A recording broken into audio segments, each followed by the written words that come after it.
दर्शकों, हमारी media team पहुंची आज आप गांव संदला, तहसील सरदारपुर, जिला धार, मध्य प्रदेश में, जहां पर संत रामपाल जी महाराज के अनुयायियों द्वारा एक दिवसीय सत्संग का आयोजन रखा गया है। तो यहां पर सत्संग के पंडाल के बाहर में एक पुस्तक स्टॉल रखी गई है, जहां पर कुछ यहां पर संत रामपाल जी महाराज के अनुयायी हैं जिन्होंने ये पुस्तक की स्टॉल लगा रखी है। तो हम जानते हैं इन पुस्तकों के बारे में ऐसा क्या लिखा है और ये किस चीज़ की जानकारी ये जनता को देना चाहते हैं। जैसा कि हमारे सामने ये भगत जी खड़े हैं। नमस्कार जी। नमस्कार सर। क्या नाम है सर आपका? मोहनदास। आप किस जगह से आए हो सर? मैं सारोटी से आया हूँ। आप जो ये पुस्तक का जो यहाँ स्टॉल लगा रखी है, इसका क्या मैसेज देना चाहते हैं आप?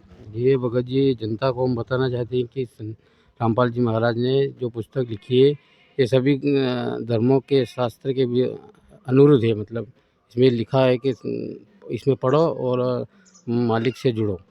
जैसे कि हमारे जो ये साथी जुड़े हैं, इन्होंने बोला है कि संत रामपाल जी महाराज के अनुयायियों द्वारा जो ये पुस्तक दी जा रही है और जो उन्होंने ये लिखा है, इसमें लिखा है कि सभी जो सदग्रंथ हैं उन सदग्रंथों को उजागर किया जा रहा है और जो गीता, वेद, कुरान, इंजल, बाइबल, जो भी ये जो धर्म के जो शास्त्र थे उनको ओपन में ये छोटी छोटी पुस्तक के माध्यम से प्रत्येक को रूबारू कराया जा रहा है कि प्रत्येक व्यक्ति इन शास्त्रों को पढ़े और जाने और पूर्ण परमात्मा कौन है।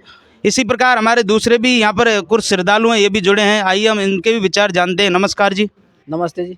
क्या नाम है सर आपका? मेरा नाम है प्रताप दास। प्रताप जी, आप ये बताइए कि आपने जो ये पुस्तक की स्टॉलें लगा रखी है, इस पुस्तक में ऐसा क्या लिखा है जो जन जन तक आप पहुँचा रहे हो उसको? देखो भाई साहब, ऐसा है कि ये पुस्तक है ना, संत रामपाल जी महाराज जी ने हमारे जो पवित्र धर्म, हिंदू, मुस्लिम, सिख, ईसाई सभी धर्मों के सभी सर्वशास्त्रों के आधार से ये पुस्तक, मतलब उन्हीं का सभी शास्त्रों का सार है इसमें। और इसी पुस्तक में सभी धर्मों का नॉलेज है, चाहे कुरान शरीफ हो, चाहे वेद हो, या चाहे और भी जितने भी धर्म हैं, सभी ग्रंथों का सार है इसमें। और जो भी व्यक्ति इस पुस्तक को अगर लेता है और पढ़ता है तो बराबर उसको कहीं ना कहीं परमात्मा जी का जो रास्ता है वो क्लियर हो जाता है कि उसी रास्ते पे जाना है अपने को। जैसे कि दर्शकों, आपने जो भी ये जानकारी दी है रूबरू आपको हमने सुनाया है लाइव, इसी प्रकार और भी व्यवस्था यहाँ पर देखते हैं कि इस सत्संग में क्या क्या व्यवस्थाएं दी जा रही है। जैसे कि दर्शकों, जो ये सत्संग कराया जा रहा है संत रामपाल जी महाराज के अनुयायियों द्वारा, तो इनके ही जो आने वाले श्रद्धालु हैं उनकी जो 4 व्हीलर 2 व्हीलर जो गाड़ी हैं उसकी ये पार्किंग व्यवस्था की गई यहाँ पर। और जो भी ये पार्किंग है वो निःशुल्क है, किसी भी प्रकार का कोई चार्ज नहीं है। इसी प्रकार इधर भी 2 व्हीलरों की कुछ व्यवस्था की गई यहाँ पर पार्किंग की, और पार्किंग के साइड से ही रास्ता गया अंदर है जहाँ पर सत्संग स्थल है। तो आइए, हमारे कैमरामैन से गुजारिश करता हूँ कि अंदर चलकर वहाँ की सारी रिपोर्टिंग दिखाते हैं आप। जैसे हमने गेट के अंदर प्रवेश किया है तो यहाँ पर जो सत्संग में आने वाले श्रद्धालु हैं उनके यहाँ जूता रखने की जो व्यवस्था है वो बड़े ही क्रमवार जूते एक के बाद में एक जोड़ी संभाल के रखी हुई है। जबकि हम और भी धार्मिक स्थलों पर या कथा में या सत्संगों में जाते हैं तो वहाँ पर किसी भी प्रकार की ऐसी हमें सुविधा देखने को नहीं मिलती है जो कि यहाँ पर संत रामपाल जी महाराज के अनुयायी द्वारा यहाँ देखने को मिली है। तो इसके बारे इसका जो क्या रहस्य और कैसे ये क्रम से जो ये चप्पल जूते रखे हैं तो जानते हैं यहाँ के ये श्रद्धालुओं से। नमस्कार जी। क्या नाम है सर आपका? सुखराम दास जी। सुखराम जी, जो ये यहाँ पर हमें देखने को मिल रही है कि जो चप्पल जूते हैं यहाँ क्रमवार रखे हैं, इसका क्या रहस्य है? सर, इधर उधर नहीं होना सर, बकरा थकाने भगत आत्मा के परेशानी नहीं हो जी, जो व्यवस्थित रखा निःशुल्क भगत जी सेवा कर। इसका किसी प्रकार का कोई चार्ज रखा जाता है? कोई चार्ज नहीं भगत जी। ठीक, नमस्कार जी नमस्कार। जानकारी देने के लिए धन्यवाद। इसी प्रकार जो ये जूता चप्पल की सेवा ये दे रहे थे यहाँ पर श्रद्धालु। इसी प्रकार आगे भी और कुछ व्यवस्थाएं यहाँ पर जो सारी हम आपको दिखाते हैं। जैसे कि आप मेरे पीछे देख रहे हैं कि यहाँ पर ये जल की सेवा है, जो आने वाले श्रद्धालु हैं जो सत्संग सुन रहे हैं उनके लिए जो जल की आवश्यकता है वो यहाँ पर रखी गई है। और यहाँ पर हमें एक अच्छी चीज़ देखने को मिली है कि यहाँ पर किसी भी प्रकार का कोई डिस्पोजल यूज नहीं किया जा रहा है, किसी भी प्रकार का कोई प्लास्टिक के गिलास यूज नहीं किया जा रहा है। यहाँ पर जितनी भी जो संगत हैं या जो सत्संग सुनने वाले जो श्रद्धालु गाँव से दूर दूर से आए हैं उनके लिए जो जल की जो सेवा की गई वो स्टील के गिलासों में की गई है और बहुत ही सफाई का ध्यान रखा गया है। यहाँ पर जो पीने का जो जल है, जो पानी है, वो चलनी से छान कर और प्रत्येक व्यक्ति को गिलास में पिलाया जा रहा है यहाँ पर। तो यहाँ पर हर चीज़ों का बड़ी बारीकी से ध्यान रखा गया है। यहाँ पर जो माता बहनें हैं यहाँ पर, ये भी यहाँ पर गिलास धोने की सुविधा है। जो व्यक्ति एक बार पानी यूज करता है उसके बाद में वो गिलास है उसको सर्फ से धो के फिर बाल्टी में फिर तीसरा निकाल के, ऐसे मतलब 4-5 वेर प्रोसेसिंग में सफाई करने के बाद में फिर से वो दोबारा यूज किया जाता है। जैसे कि दर्शकों हमने यहाँ पर आने वाले श्रद्धालुओं को जो जल की व्यवस्था बताई थी, उसी हिसाब से जो अगली जो व्यवस्था है वो यहाँ पर सत्संग स्थल है। यहाँ पर एलईडी के माध्यम से यहाँ सत्संग सुनाया जा रहा है। आप मेरे पीछे लाइव देख सकते हैं, यहाँ पर एक बड़ी सी एलईडी लगी हुई है। संत रामपाल जी महाराज के अनुयायियों द्वारा ये सारी व्यवस्था दी गई है।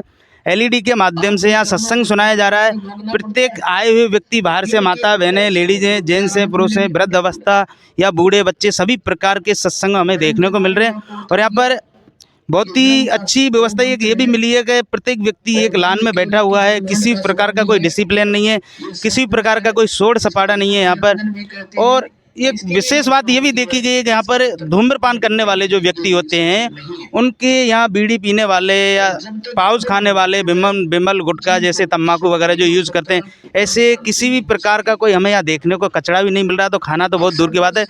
और इससे रिलेटेड यहाँ पर जो आए हुए अनुयायी हैं और जो यहाँ पर जो सत्संग सुन रहे हैं, और वो यहाँ क्या सत्संग सुन रहे हैं, उनको क्या सत्संग में सुनाया जा रहा है, और यहाँ से जो जाते हैं व्यक्ति वो क्या प्रेरणा लेके जाते हैं, ये सारी हम रूबरू किसी जो यहाँ बैठे श्रद्धालु हैं उनको एक को बुला के और सारी जानकारी यहाँ पर हम लेते हैं। दर्शकों, संत रामपाल जी महाराज के अनुयायियों द्वारा जो ये सत्संग चल रहा है 1 दिवसीय, इसमें हमारे एक श्रद्धालु हैं जो इनसे जानते हैं कि कहाँ से आए हैं और इस सत्संग में क्या सुनाया जा रहा है। नमस्कार जी।